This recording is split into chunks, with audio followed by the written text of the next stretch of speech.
histoire d'en dire plus. Moins 40. C'est le Nord. Tu m'as demandé, mon petit. Je te retourne contre le mur, je te baisse par tous les trous, je te défonce, je te mets des règles, Ça nous intéresse pas. Arrêtez ça. Arrêtez. Ça nous intéresse pas. Ça nous intéresse plus. J'ai l'impression que l'océan ne me veut pas, je sais pas pourquoi. C'est une question de lune, une question de dune. Félix Chouchou, viens avec moi. Non, je viendrai plus jamais avec toi. Et alors Félix, c'est grotesque. Lâchez ce jouet.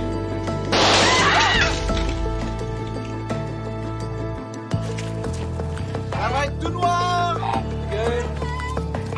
Ça va être tout noir. Ça va être tout noir.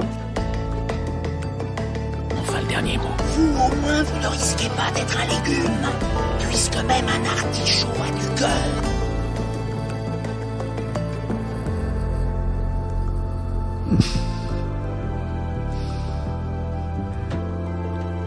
Bonjour, bienvenue sur Histoire d'en dire plus cinéma. Aujourd'hui, on parle d'un film mémorable, un film un peu ovni de chez Disney, sorti en 1982. C'est Tron ou Tron. C'est parti, mon kiki. Alors, Tron est un film de science-fiction américain sorti en 1982, réalisé par Steven Lisberger.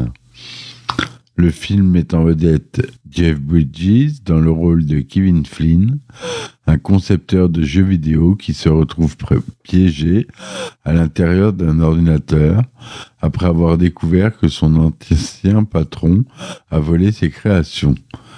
À l'intérieur du monde virtuel, Flynn doit affronter des programmes malveillants et combattre pour sa liberté, tout en essayant de rentrer chez lui. Avec ses effets visuels révolutionnaires et son intrigue captivante, Tron est rapidement devenu un classique culte du cinéma. Dans cet article, nous allons explorer les différents aspects du film, y compris son histoire, ses personnages, sa musique, ses thèmes et son héritage culturel.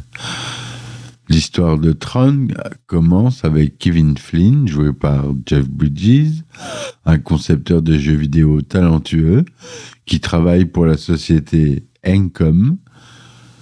Cependant, il est frustré car son ancien patron, Ed Dillinger, qui est joué par David Warner, a pris crédit pour ses idées et est maintenant président de la société. Après une tentative infructueuse de pirater le système informatique d'Encom pour prouver qu'il est le véritable créateur des jeux, Flynn est expulsé de l'entreprise.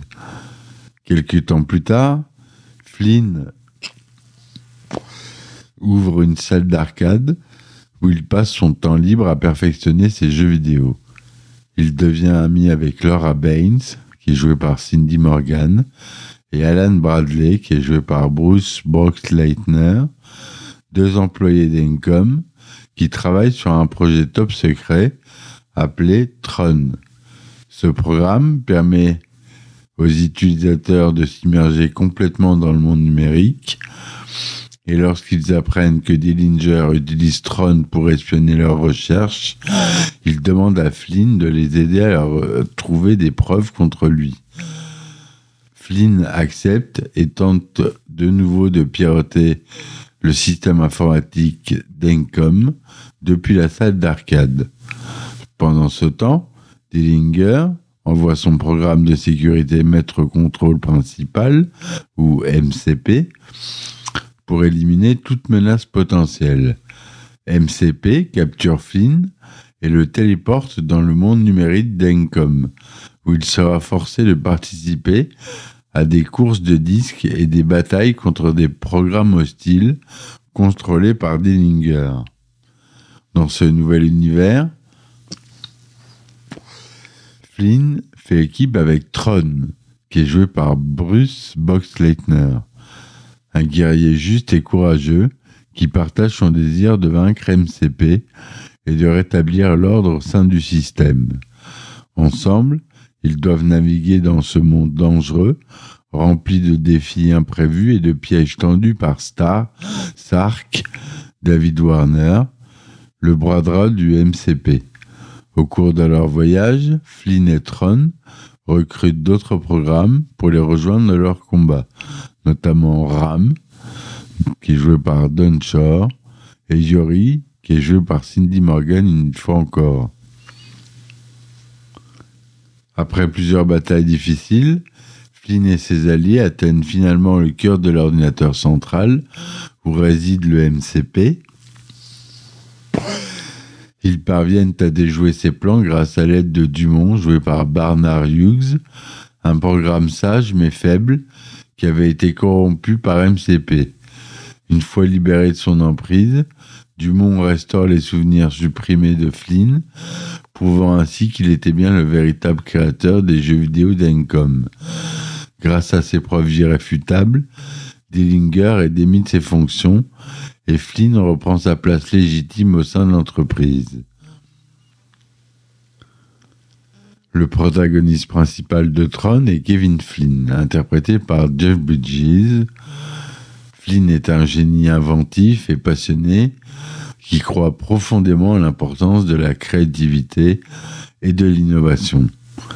Malgré les obstacles placés sur sa route par Dillinger, Flynn refuse d'abandonner et continue de se battre pour ce en quoi il croit.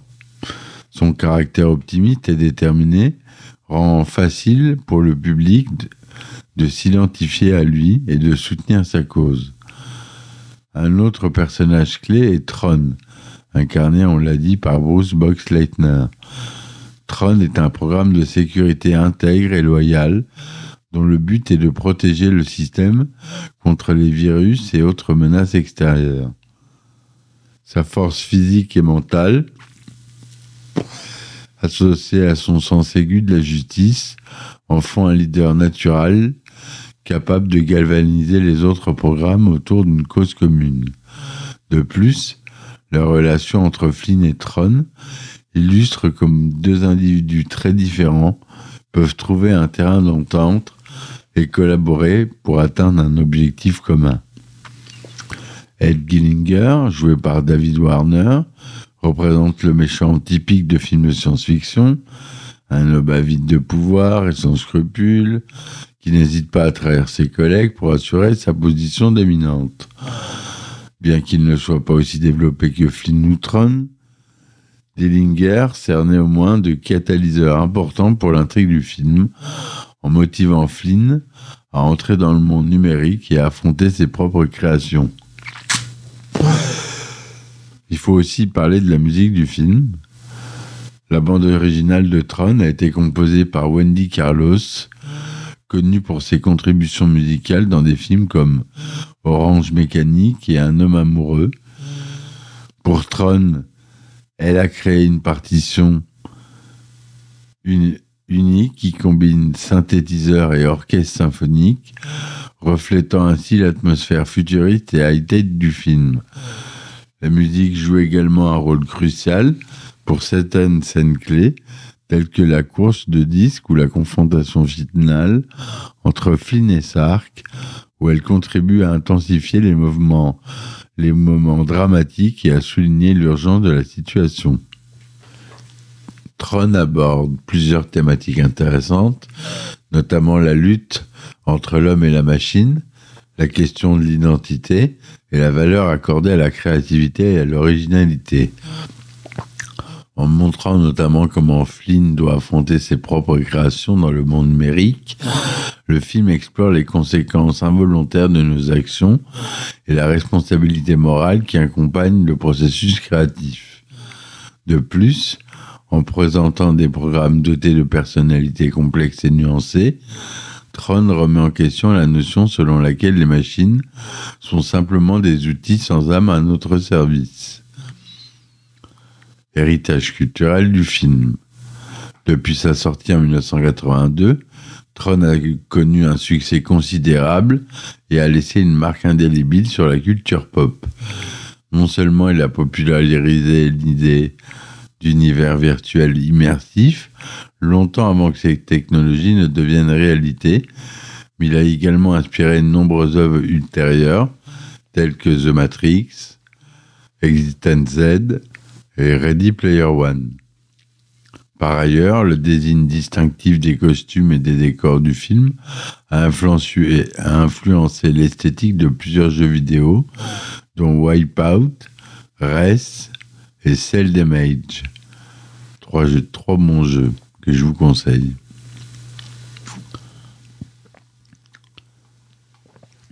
Afin de matérialiser l'univers fantastique imaginé par Lisberger, les studios Disney et Lisberger firent appel à une pléiade d'ingénieurs et d'artistes spécialisés dans l'infographie et l'animation traditionnelle. Le défi consistait non seulement à créer des images convaincantes et fluides, mais également à élaborer un pipeline de production adapté aux besoins spécifiques du film. Parmi les technologies novatrices développées pour Tron figure le procédé de rotation et de balayage, le backlighting et le système d'incrustation chromatique, le blue screen. Vous voyez les écrans verts et bleus qu'on voit maintenant dans les making-of, ça vient de ce film. Le premier permettait de superposer des graphismes générés par ordinateur sur des acteurs filmés en direct, tandis que le second facilitait le masquage des arrière-plans verts ou bleus afin d'intégrer des éléments numériques dans des séquences de live action. Ces techniques permirent aux artistes de mélanger harmonieusement les mondes réels et virtuels, offrant ainsi une expérience visuelle unique et immersive. Outre ces avancées majeures, Tron requit également le développement de nouveaux logiciels capables de gérer de vastes quantités de données nécessaires à la production d'images 3D sophistiquées. Les animateurs utilisèrent notamment le programme Computer Animation Production System, CAPS, conçu par Digital Production. Si vous voulez en savoir plus sur cette boîte, je vous conseille de regarder les vidéos de notre ami Gorkab sur YouTube, Gorkab, qui montre tous les effets spéciaux depuis le début jusqu'à nos jours. Très bonne chaîne YouTube, voilà. Et qui permet de simplifier et d'accélérer considérablement le processus de création. Grâce à ces outils performants, ils purent donner vie à des centaines de personnages et d'objets complexes, tels que les motos lumineuses, et les disques et les tanks emblématiques du film. L'idée de Tron remonte à la fin des années 70, lorsque Steven Lisberger, diplômé de l'Institut des Arts de Californie, commence à développer un concept de film mettant en scène un monde numérique animé par ordinateur. Inspiré par les premiers jeux vidéo arcade et le début de l'infographie, Lisberger cherchait à créer une histoire qui fusionne le meilleur des mondes analogiques et numériques. Il imagina donc un univers où les humains et les programmes informatiques coexisteraient et interagiraient dans un même espace. Pour donner vie à sa vision, Lisberger fonda avec son épouse Penny, la société de production Lisberger Studio en 1976. Au fil des ans, ils travaillèrent sur divers courts-métrages et documentaires expérimentaux, peaufinant progressivement leur technique d'animation par ordinateur. En 1980, ils produisirent un court-métrage intitulé The Grid, qui servit de vitrine technologique pour présenter leur travail à d'éventuels investisseurs. Impressionné par leur démonstration, Walt Disney Productions accepta de financer la production d'un long-métrage basé sur le concept original de Lisberger. Le tournage de Tron débuta en août 1981 et s'acheva 6 mois plus tard, en février 1982. La majorité des scènes live-action furent tournées dans les studios Disney de Burbank, en Californie. tandis que les séquences d'animation et d'effets spéciaux furent réalisées au studio Lisberger à Boston, au Massachusetts. Pour préparer les comédiens aux performances exigeantes requises pour le scénario, Steven Lisberger fit construire une maquette grandeur nature de l'arène de la course de disques où se déroulaient certains passages les plus spectaculaires du film. Cette installation permit aux acteurs de s'habituer aux mouvements rapides et synchronisés nécessaires pour interpréter correctement dans leur rôle dans ce cadre inhabituel. Une fois le tournage terminé, les équipes de post-production entamèrent un long processus de montage, de composition, appelé maintenant compositing, et d'ajustement des effets visuels. Compte tenu de la complexité du projet, cette phase fut particulièrement laborieuse et nécessita l'intervention de dizaines d'artistes et de techniciens qualifiés. Finalement, après plusieurs mois de travail acharné, la version finale de Tron put être assemblée et mixée, aboutissant à un résultat à la hauteur des attentes initiales de Lisberger et son équipe. La sortie du film. Tron sortit officiellement dans les salles nord-américaines le 9 juillet 1982, distribué par Walt Disney Pictures. Malheureusement, le film ne rencontrera pas le succès escompté au box-office, rapportant environ 33 millions de dollars sur un budget estimé à 17.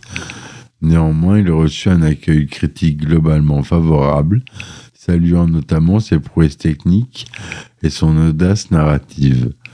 Au fil des années, Tron acquit le statut de film culte grâce à cette diffusion régulière à la télévision et la redécouverte de sa valeur historique et esthétique. En 2010, une suite intitulée Tron Legacy, ou Tron l'héritage en français, vit le jour, perpétuant ainsi l'héritage de ce classique intemporel de la science-fiction. La production de Tron représentait un défi colossal en termes de technologie, d'organisation et de coordination entre les différents corps de métier impliqués, et grâce au savoir-faire conjugué des ingénieurs, des artistes et des producteurs, ce projet ambitieux put voir le jour, posant ainsi les bases d'une nouvelle forme d'expression cinématographique, celle des mondes virtuels générés par ordinateur. Si le film ne remportait pas le franc succès commercial lors de sa sortie en 1982, il n'en demeurera pas moins une source d'inspiration pour de nombreux réalisateurs et techniciens qui continuent encore aujourd'hui d'explorer les potentialités offertes par ces univers numériques fascinants. En conclusion, Tron reste un classique culte du cinéma grâce à son histoire captivante, ses personnages mémorables, sa musique innovante et ses thèmes pertinents.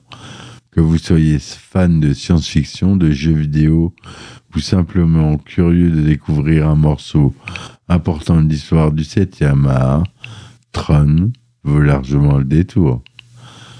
Voilà ce que je voulais vous dire sur ce film, mes amis. J'espère que ma chronique vous aura plu. N'hésitez pas à me supporter sur mes différentes plateformes. Ne vous limitez pas si vous ne trouvez pas mon podcast sur une plateforme, mais normalement il est sur toutes les plateformes de podcast, que ce soit Google Podcast, Apple Podcast, Spotify, Deezer, Amazon, YouTube. Vous le trouverez partout, il est disponible sur toutes les plateformes. Voilà. Et si vous voulez me soutenir, j'ai mis les liens en description du podcast. Vous pouvez avoir un abonnement par mois qui vous permet d'avoir des épisodes inédits, les sorties en avance de mes épisodes et aussi des anecdotes de tournage. Et voilà. Je vous remercie de m'avoir écouté. Je vous dis à très vite pour un nouvel épisode. Et ciao, ciao. Histoire d'en dire plus. Moins 40. Chez le Nord. Tu m'as demandé, mon petit. Je te retourne contre le mur, je te baisse par tous les trous, je te défonce, je te mets des règles. Ça nous intéresse pas. Arrêtez ça. Arrêtez. Ça ne nous intéresse pas. Ça nous intéresse plus. J'ai l'impression que l'océan ne me veut pas, je sais pas pourquoi. C'est une question de lune, question de dune. Félix! Chouchou, viens avec moi! Non, je viendrai plus jamais avec toi! Et alors Félix, c'est grotesque, lâchez ce jouet.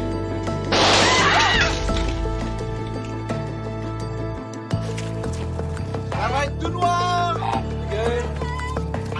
Ça va être tout noir. Ça va être tout noir. Enfin, le dernier mot. Vous, au moins, vous ne risquez pas d'être un légume, puisque même un artichaut a du gueule.